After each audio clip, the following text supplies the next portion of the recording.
Welcome back to my December reviews for Christmas time.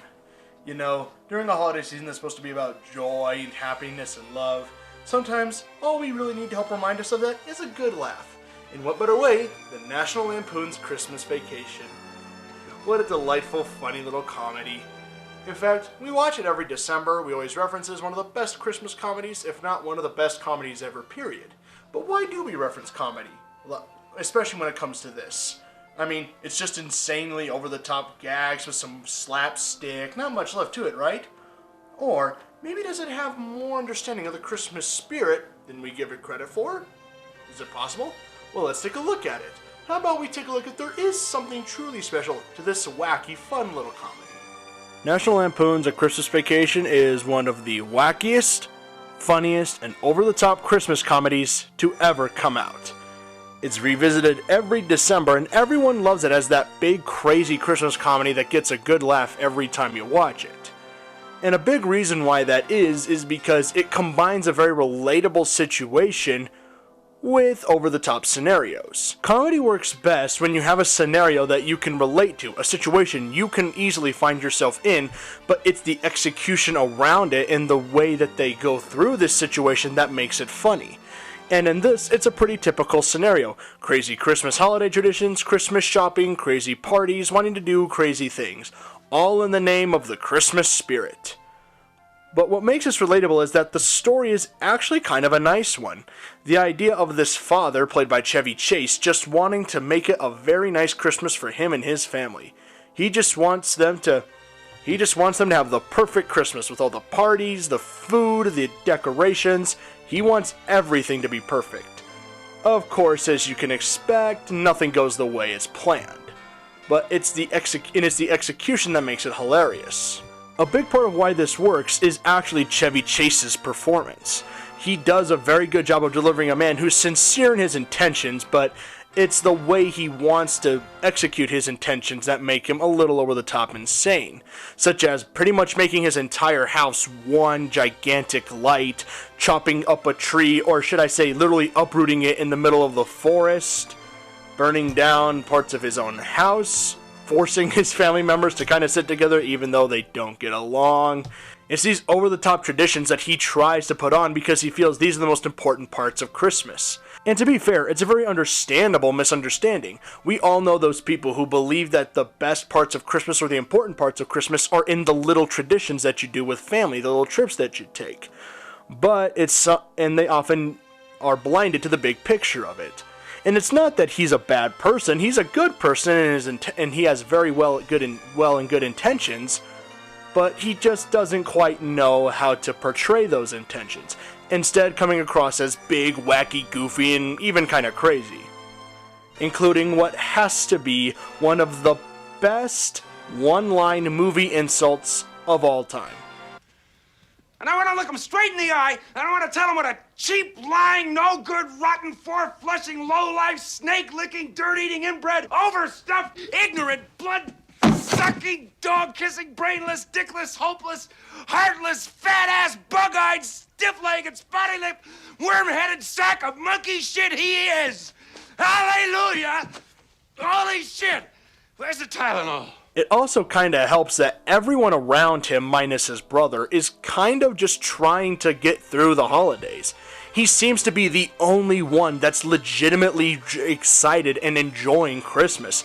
Everyone else is just kind of meandering through, getting presents, going shopping, going through meals with relatives. It seems like everyone else is just meandering through the holiday while he is actually legitimately excited and enjoying it, which makes him hilarious, but again, actually kind of likable and relatable. We all know that one person, i.e. myself, who's just crazy, over-the-top excited for the holidays, while everyone else they're excited for it, but maybe not to the level that this person is. And that makes him so easily relatable. But we also do feel for his family in a sense. You know, they kind of just have to smile and grin, especially his kids. You have to feel for his kids that they have to smile, grin, and kind of laugh through their dad's insane antics. His wife actually doesn't seem that embarrassed and more tries to curtail it, which is kind of relatable. And I do like how his wife isn't embarrassed or hides her head in shame at the sight of what he does, or who he is. She just kind of tries to curtail it. I also like how, while his family is definitely shocked at the events that happened, because even for an over-the-top Christmas comedy, this is kind of what it is. They aren't exactly shocked by his reactions to it, or by the way he treats it. They realize this is kind of just who he is. In fact, one of my favorite scenes is where Chevy Chase is talking with his dad, and he states how their holidays were always just kind of a mess. And his dad tries to tell him how he should really do this, tells him that he's not being what he should be for his family. And I think he knows this because he probably used to be just like that. He used to be crazy over the top and always overreacted when everything didn't go perfectly according to plan. Now, with that being said, it is understandable why he's upset. Certain things that happen would make anyone upset, like not getting a Christmas bonus because your boss was greedy, certain family members being insanely annoying, your Christmas tree burning down, the dinner being ruined, understandably those would make anyone upset. So it's not exactly as in he's just overreacting over nothing. Not like a cartoon character. Absolutely not. It's more that he's just sort of reacting to things going on, and on top of the stress that he's already putting on himself to make his family have a perfect Christmas, it's just kind of fuel added to the fire. Now, the jokes are what matters most in a comedy, and for the most part, they land right on the button. They hit them right out of the park. Every joke has something to do with Christmas, whether it's the absurd amount of lights he uses, the fact that the turkey is burnt, the tree having a live squirrel, him going insane to the point where he chops down a tree with a chainsaw.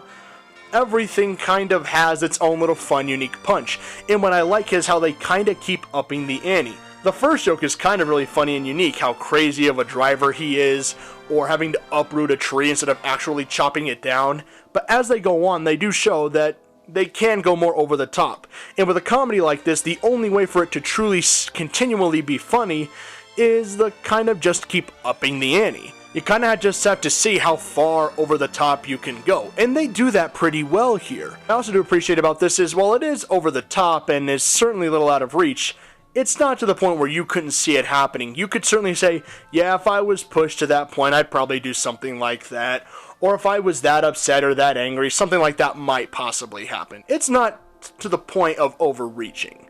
And I know that's odd to say in a movie where a man literally chainsaws a tree from his neighbor's yard and then it has a squirrel inside of it, but I hope you can see what I'm getting at here. The film also has a lot of nice, quiet moments. Moments that just seem nice and do give a nice little Christmas spirit, which this film does very well. It establishes the environment of Christmas very well, from the music, to the decorations, to the lighting, to the way everyone's acting about it. It's hard not to get into the spirit of the holiday. The only thing that really doesn't work with this is the character of his brother. I don't know, just in a comedy or a world that seems to be pretty grounded despite the insanity, he just feels really over the top, sort of like a cartoon character, kind of out of touch with reality, living in this crappy, dumb RV, and just, the fact that his family kind of lives like a bunch of hicks, it's a little odd that this character kind of comes in a little out of nowhere. It'd be nice if he had a bit of reality to him. I mean, that is kind of funny how he kidnaps his boss, taking his brother's request almost too literally. But it's not exactly the funniest part. But it's nothing too distracting, as there are still some funny aspects to the character. Also admit that the family dynamic is really nice. I love how they just kind of at the end just accept how crazy, insane, over the top that Chevy Chase's character is. I like how they aren't ashamed of him. They're just kind of wishing that he wasn't so crazy and over the top, which is a very fine and understandable reaction. I like the family dynamic, how they just kind of accept how crazy he is, but realize it's out of a genuine love for the holiday. Is this worth checking out? Absolutely. If you love the holidays like I do, then you're going to be able to relate to this pretty easily. Especially if you're always one of those people who loves those big Christmas plans that just never seem to go right, no matter how hard you try. So yes, absolutely check this out. It's absolutely worth seeing and watching. And in my opinion, it's going to keep everyone laughing every single year.